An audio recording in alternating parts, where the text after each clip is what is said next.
శోధన వచ్చినప్పుడు గుర్తుపెట్టుకోవాల్సింది ఏంటంటే, అపవాది శోధన రాగానే మనం పడిపోతామని కనిపెడతా ఉంటాడు. దేవుడు శోధనలో మనల్ని నిలబెట్టాలని, బలపరచాలని, మనకు జయం ఇవ్వాలని దేవుడు ఒక ప్రక్కన చూస్తూ ఉంటారు.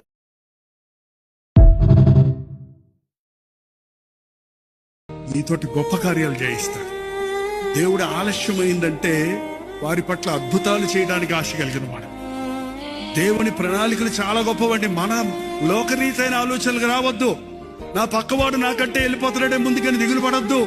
నన్ను వాడుకోరే ఆయన వాడుకుంటున్నాను అనుకోవద్దు. ఇతరులతో పోల్చుకోవద్దు. నువ్వుగా బ్రతుకు. నీ కొరకు దేవునికి ఒక ప్రణాళిక ఉంది.